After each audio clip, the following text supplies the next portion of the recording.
Bien, pues muchas gracias, me da mucho gusto poder estar aquí. Yo voy a llevar buena parte de las reflexiones que ya se han hecho hasta el momento al campo de la educación. El título, como dijo Natalia, es Educar para visibilizar y cuestionar desigualdades en la representación de la identidad y la alteridad. Mi punto de partida fueron estas preguntas. Y es el punto de partida del proyecto de investigación completo, y también voy a tratar de que sea de responder a estas preguntas con lo que les voy a presentar hoy, aunque solo será una pequeña parte del todo. La primera es, ¿cómo es el imaginario de nación desde el cual actúan estudiantes de una universidad convencional? Digo convencional porque en la línea del doctorado en el que estoy, la mayor parte de las investigaciones se hacen en espacios de educación intercultural, y este trabajo no se hizo así. Digamos, toda la mirada siempre es hacia comunidades indígenas, y yo la dirigía a estudiantes de licenciatura en Jalapa, en un contexto donde, digamos, no hay indígenas, ¿no? La siguiente pregunta es si ese imaginario es de raíz doble o raíz triple, pensando en el imaginario clásico de que los mexicanos somos producto de la mezcla de indígenas y españoles, o si también está por ahí quien piensa quien reconoce la raíz africana. Luego de eso pensé en cómo construyen lo indígena, cómo es que construyen lo español o lo güero, ¿no? Cómo construyen lo mestizo y lo negro. Y hasta qué punto esas construcciones reproducen pensamientos racistas y de colonialidad, y cómo esas construcciones inciden o no en sus procesos de construcción identitaria. Y finalmente el centro es cómo puede un proceso de formación, un proceso educativo, contribuir a visibilizar esa manera en que desde el racismo y la colonialidad articulan sus imaginarios, ¿no?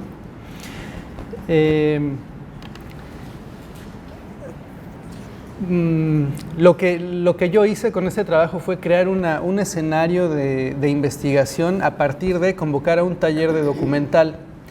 Este taller de documental fue así un poco como, lo pensé como un caballo de Troya, ¿no? Porque yo lo vendí en la convocatoria como un taller de documental, pero lo diseñé no como un taller de documental convencional, sino como normalmente un taller de documental enseña a la gente a que aprenda a cómo hacer un documental, nada más poniendo atención en lo meramente cinematográfico, ¿no? En cómo utilizar el lenguaje del cine para contar una historia acerca de la realidad. Y yo lo que hice fue diseñar este programa fundamentado en perspectivas críticas de la educación intercultural, de la educación para los medios. La educación para los medios es la idea de alfabetizar a la gente para que sepa leer y escribir con los medios que actualmente todo el mundo emplea, ¿no? O sea, superar la idea de que alfabetización es leer y escribir con papel y una pluma, ¿no? Y también tiene mucho de la perspectiva pedagógica de Paulo Freire, el diseño del programa. Y bueno, la perspectiva decolonial y de la teoría crítica de la raza también. Este taller estuvo concebido para que durara un semestre. Fue gratuito, era un taller que no tenía créditos, o sea, quien entraba era porque quería y lo podía terminar o no, y no había ninguna obligación, ¿no? Entonces, este taller estuvo organizado en 4 módulos. El primer módulo, pues una introducción a lo que es el cine documental, a lo que es el lenguaje cinematográfico, y ya lo que era realmente el centro de mi interés en relación con el racismo, era el segundo módulo, que era una serie de grupos focales en donde se discutía cómo se cuenta la diversidad, cómo se cuentan en los medios de comunicación las categorías de estudio de la investigación. Y luego venía un módulo que consistía en que ellos generaran sus propios discursos, y eran pequeños documentales autobiográficos, dirigiendo la mirada hacia sí mismos. Y el último era cómo compartir eso que habían hecho, ¿no? Eh, entonces, ¿cómo elegí quiénes iban a participar? Lancé una convocatoria pública utilizando los medios electrónicos de la Universidad Veracruzana y llegaron 43 solicitudes de un montón de carreras diferentes. O sea, ahí la convocatoria buscaba estudiantes de licenciatura que podían no tener experiencia alguna en la producción audiovisual y tampoco necesitaban tener un equipo. Todo era así pensando en utilizar los medios que tienen disponible, que todos tenemos disponibles. Si tenían la cámara del celular, con esa bastaba. Entonces, pues llegaron un montón de chicos. De esos 43 elegí a 20, pensando en lograr la mayor diversidad posible en ese pequeño grupo. Y diversidad en términos de orígenes étnicos, geográficos, de nivel socioeconómico, de orientación sexual, de que también hubiera, no todos fueran de humanidades, sino que hubiera de las diferentes áreas, de diferentes carreras. Y entonces el grupo que armé eran 20 chicos de 13 licenciaturas distintas de las 6 áreas académicas. O sea, había desde químico farmacobiólogo hasta sociología, pasando por fotografía, lengua inglesa, ¿no? Digamos, muchas ingeniería civil y arquitectura. Muchos chicos de carreras donde por principio no acceden a experiencias educativas como esta, ¿no? Y para decidir quién entraba y quién no, mandaron una carta de exposición de motivos, llenaron un breve cuestionario y tuvimos una entrevista así personal de 3-4 minutos con cada quien, porque eran 43 chicos. Y para superar esa etapa, ¿no?, de selección, yo les comenté, les hice saber que eso era parte de una investigación y que si aceptaban participar en el taller, implicaba que aceptaran participar en la investigación, ¿no? Afortunadamente, de los 43, nadie decidió interrumpir el proceso y pues seguimos así.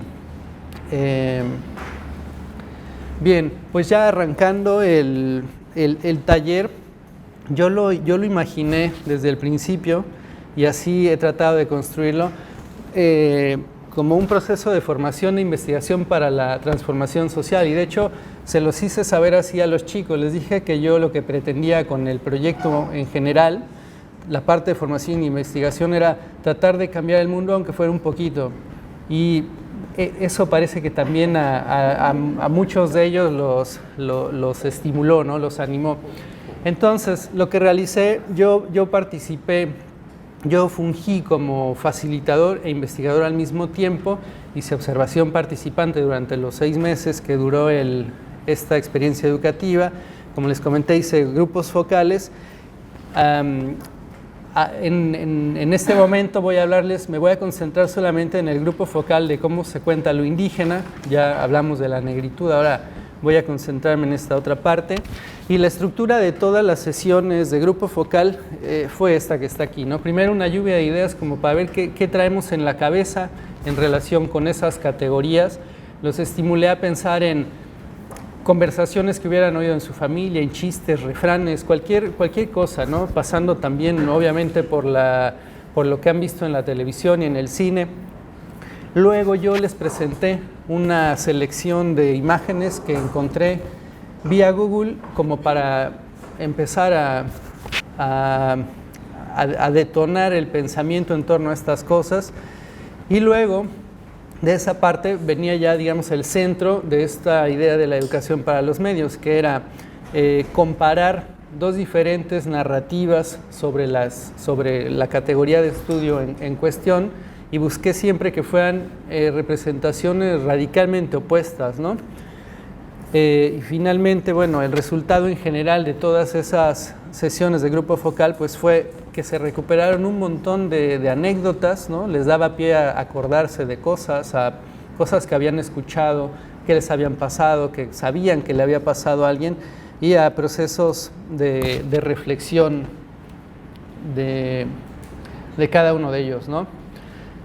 Aquí tengo un pequeño ejemplo de un testimonio que emergió en esta primera parte, en la lluvia de ideas, en el en el grupo focal sobre cómo se cuenta lo indígena, ¿no? Es solo una muestra, hubo muchas cosas, pero un referente fue lo que habían estudiado en la escuela, en la primaria, ¿no? Entonces, por ejemplo, dice, bueno, Olga de Publicidad y Relaciones Públicas dice, en los libros de texto ponían a las personas así como antes de que llegaran los españoles, como que México no sabía nada, México no estaba civilizado, México era horrible, llegaron los españoles y nos civilizaron y nos vinieron a abrir el mundo a los mexicanos.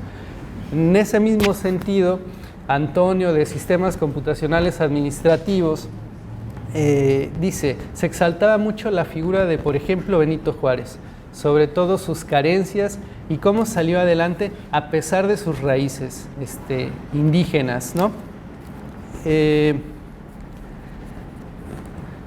Y que es importante decir que la lluvia de ideas primero tuvo una parte en donde todo mundo aportaba, ¿no? Los 20 estudiantes decían lo que les venía a la mente y luego de esa etapa los hice que trabajaran en equipos de 4 o 5 estudiantes para dialogar más a fondo en pequeños grupos y luego compartir sus conclusiones. Y estos testimonios vienen de las conclusiones, ¿no? O sea, sí son cosas que no solamente un chico dijo, sino que representaba un poco lo que todos ellos en sus grupos compartían.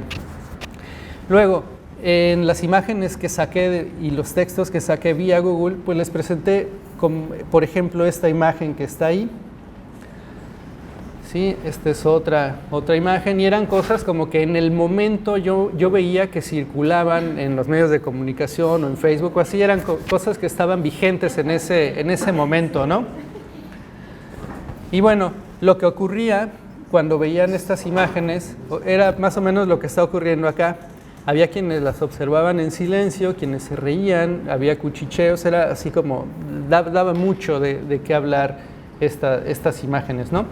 Y dentro de esta parte, de esta etapa de esa sesión, pues quiero compartirles este testimonio que tiene que ver con una de las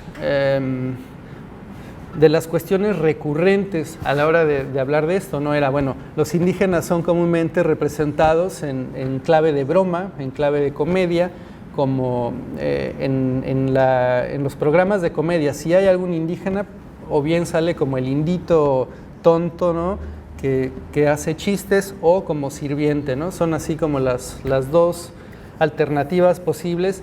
Y también, no sé si ubiquen a un actor, creo que es cubano, se llama William Levy, que es rubio, de ojos verdes o azules, y entonces en clave de broma un chico dijo, sí, cuando hay algún personaje indígena, pues lo interpreta un actor a lo William Levy, ¿no?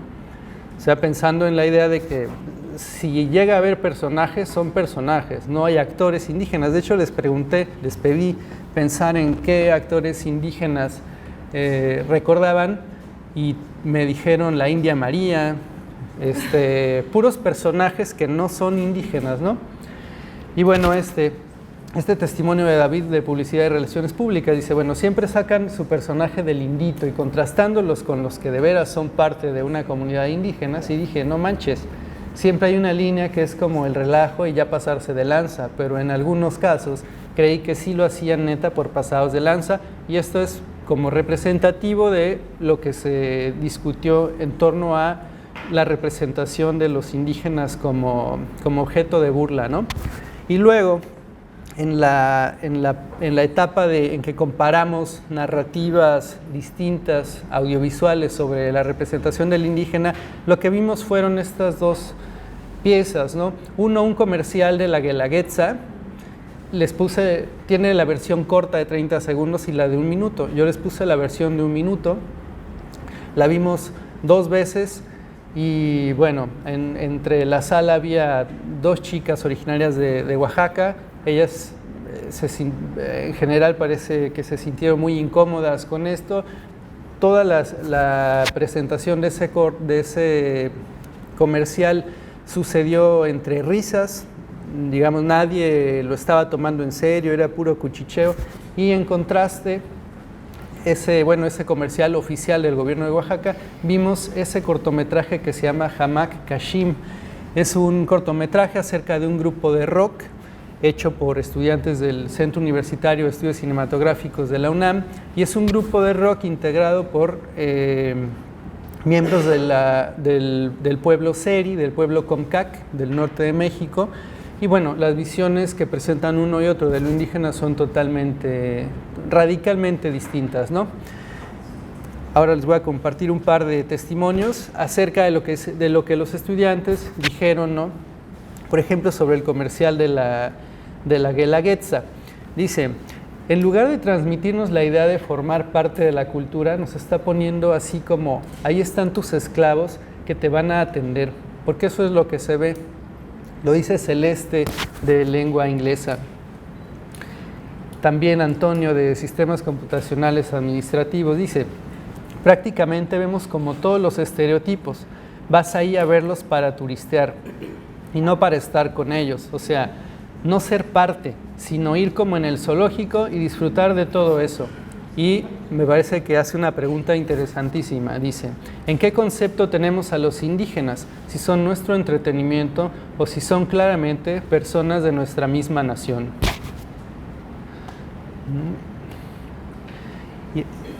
En contraste, un testimonio sobre el cortometraje, ¿no? Dice que ya marcar al indígena como protagonista, como un personaje, hace que te sientas como muy relacionado hacia él, que incluso entres en la situación y quieras pertenecer. Nunca uno de nosotros va a querer ser el indito que sale en la telenovela, pero sí va a querer ser el protagonista, ¿no? Entonces, muchos de los testimonios tuvieron que ver con esta idea de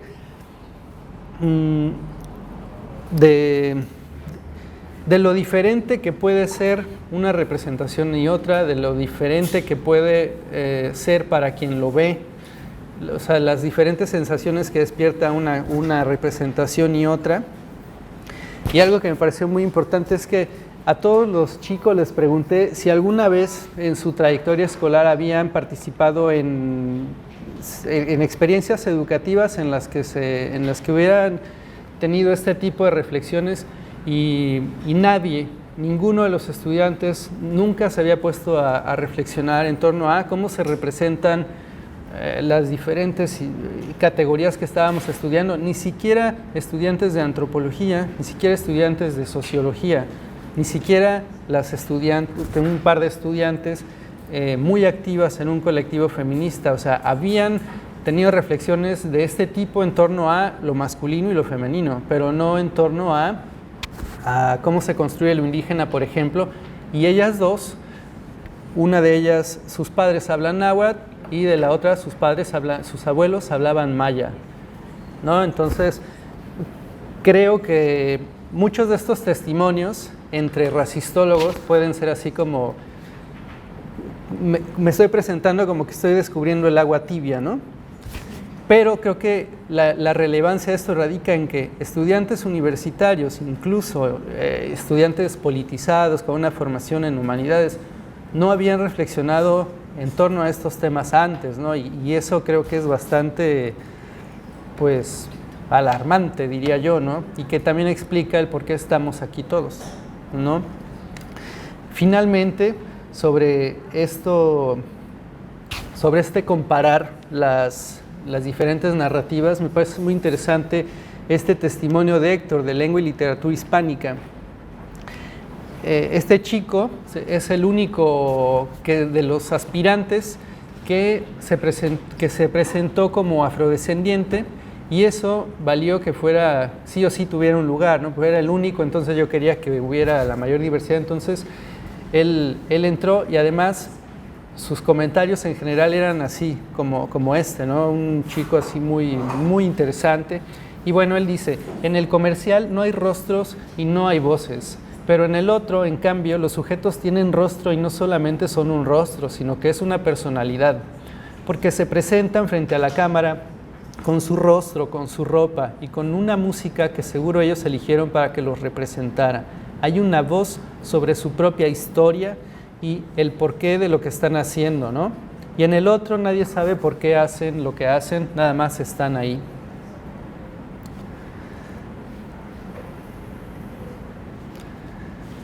¿Tiempo? Sí, vale. Bueno, entonces, Ahora quiero compartir con ustedes un poco de lo que los estudiantes experimentaron participando en nuestros grupos focales. Ya les adelanté un poco. En primer lugar, me parece importante que coincidieron todos los estudiantes en que era una experiencia nueva, ¿no? No recordaban haber reflexionado en torno a cómo se representaba y a contrastar diferentes representaciones de estas categorías en ningún momento de su trayectoria escolar. Y eso los llevó a llevarse las reflexiones a su casa, ¿no? Digamos, no se quedaron en la discusión ahí, sino los hizo seguir pensando en esas cosas, llevar estos temas y estas reflexiones a su vida más allá de la academia y a pensar en sí mismos en relación con esas categorías, ¿no? A pensar en qué manera las han hecho suyas, críticamente, y a empezar a cuestionarlas, ¿no? En este sentido, me parece, ahora me voy a concentrar, voy a empezar a desarrollar un personaje, y este personaje es Flor, la del último testimonio. Les voy a contar que Flor estudió sociología, estudiante de excelencia, ¿no? Así, ya se graduó y así con honores, ya hizo una especialidad.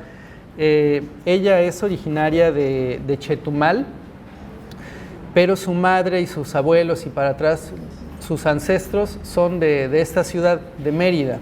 En los 80 se mudaron para Chetumal buscando mejores oportunidades de vida, allá las encontraron y allá han hecho su vida. Y Flor recuerda con cariño y nostalgia que sus abuelos hablaban maya, ¿no? al interior de la casa. Y para explicarme por qué ni ella ni su madre hablan maya, pues me contó que los abuelos en su momento decidieron interrumpir la reproducción del maya en la familia para darles a los hijos oportunidades que ellos no tuvieron, como acceder a la educación. Y entonces los abuelos tienen instrucción básica, pero ya la generación de la madre, todos los tíos han accedido a la educación superior, son maestras. Todas las hermanas, con excepción de la madre, son maestras en telebachilleratos en diferentes comunidades de Quintana Roo. Y su madre trabaja en el Servicio Postal Mexicano, ¿no? Entonces, bueno, en relación con la participación de Flor en los grupos focales, pues Flor dice, ¿no? Vimos un cortometraje acerca de los afromexicanos en la Costa Chica, hecho por la UNAM, y su testimonio habla pensando en ese cortometraje, ¿no?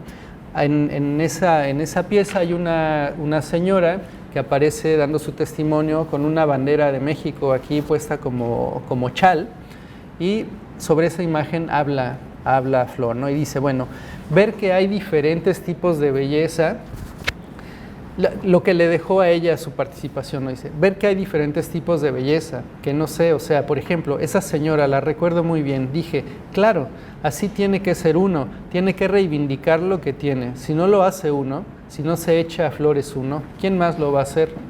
Hay que empezar por uno. Entonces, sí me gustaron mucho, me hicieron pensar, reflexionar y deconstruirme. Para entender este testimonio también es importante mencionar que Flor, durante la secundaria y la prepa, me compartió que fue un periodo difícil para ella. Ella asume que su apariencia es 100% maya, y entonces tuvo una vida difícil, digamos, en la secundaria y la prepa, porque se sentía fea, sentía que su apariencia no encajaba con lo que era apreciado en su entorno, ¿no? Entonces, bueno, el participar en esos grupos focales la llevaron a valorarse, a valorar lo propio y a empoderarse, ¿no? En este testimonio no usa la palabra empoderar, pero en algún otro sí que la usa. Y bueno, luego vino la etapa de la creación de narrativas autobiográficas. Esto me lo voy a pasar así por encimita.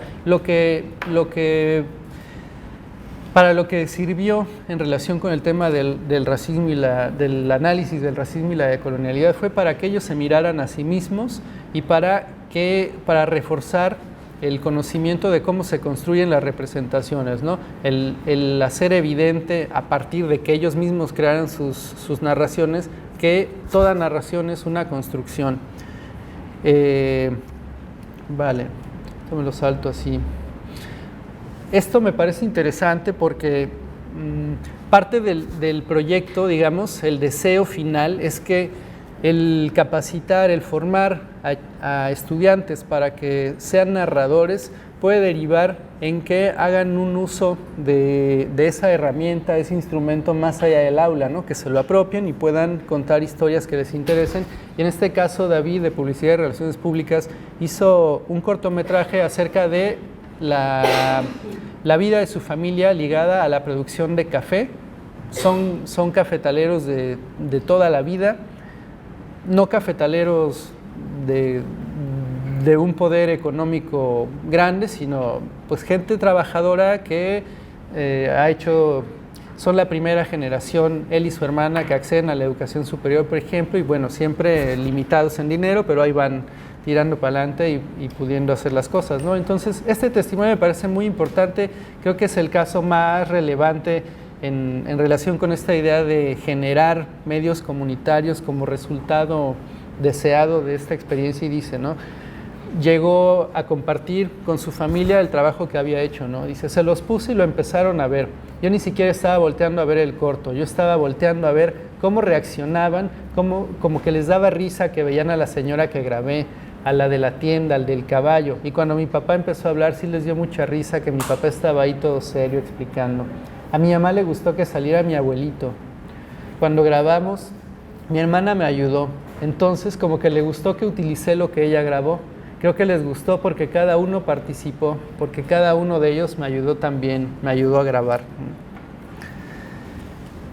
Y bueno, ya para ir cerrando, voy a hablar un poco más de Flor. Hice entrevistas a profundidad y armé historias de vida con 6 de los 20 estudiantes. Es importante señalar que de los 20 acabaron 8.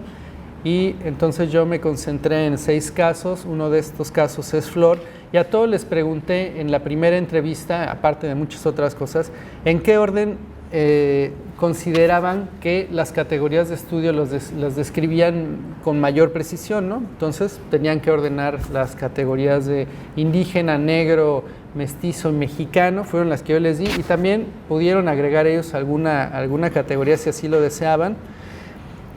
Solo 2 agregaron una categoría y fue feminista, Flor y la compañera Raquel. Y entonces me parece interesante que Flor, en las 2, le pregunté eso en la primera entrevista y en la segunda, y en las 2 mantuvo el orden de las categorías, pero por ejemplo Raquel, que sus padres hablan náhuatl y ella y sus hermanas ya no, ella cambió el orden de las categorías de la primera a la segunda entrevista, y en la segunda entrevista la volvió a cambiar al final, y al final ella había puesto primero la categoría de mestiza y acabó poniendo en primer lugar la categoría de indígena, ¿no? Ya me lo voy a tener que saltar. Y una cosa importante es que Flor describe cómo imagina lo indígena y no se asume como indígena porque ella tiene una vida urbana, porque ella tiene una vida en una ciudad y no en el campo, porque no tiene costumbres del campo. Y es importante que en el testimonio de Olga, una chica de Publicidad y Relaciones Públicas, dice acerca de las tensiones que hubo en los grupos focales, ¿no? Dice, hay personas como Flor que sin ser negras ni indígenas les afectan algunos comentarios. Entonces le pregunté, ¿por qué consideras que Flor no es indígena? Y bueno, me describe también al indígena vendiendo como vendedor ambulante en el ámbito urbano o como campesino, ¿no? Y más allá de eso, pues entonces no cabe nadie indígena. Y eso ocurrió también con un chico que se apellida Mendoza Xolot, y también otra compañera dice, bueno, yo no veo que él sea indígena porque no está vendiendo pulseritas en la esquina, ¿no? aunque se apellide Xolotl, que es una palabra en náhuatl. Bueno, ya nada más para cerrar, a modo de conclusión, creo que la manera en la que construyen al sujeto indígena, a partir de la información que encontré, puede resumirse en esto, ¿no? Que la identidad indígena es una identidad indeseable, vinculada con el atraso, vinculada con la falta de progreso, con lo feo, o sea, deseable en todos los sentidos, ¿no? Y ya nada más para terminar con la cuestión del racismo, me parece importantes estos dos testimonios. ¿Por qué no hablamos de racismo? Laura, de fotografía, no somos conscientes de que somos racistas en muchos aspectos porque, al menos de mi parte, creía que racismo era algo tan extremo, tan grande como los nazis a los judíos, como el Ku Klux Klan a los negros. Y ese tipo de cosas son ejemplos de racismo llevados al extremo, pero hay ejemplos de racismo en todos lados, todo el tiempo. Ella es de Oaxaca y sus abuelos eran zapotecos, nadie más de la familia habla zapoteco ahora. Y por su parte, Eduardo, de Publicidad y Relaciones Públicas, en un lenguaje de Publicidad y Relaciones Públicas, dice más o menos lo mismo. Personalmente creo que no hablamos de racismo porque la palabra racismo no está adecuada a la formulación de discursos mexicanos, pero yo creo que en un futuro va a haber y ya vamos a retomar el concepto de racismo. Sin embargo, ahorita quizá no lo hemos visto porque no está en nuestra agenda, en nuestro top mind. Gracias.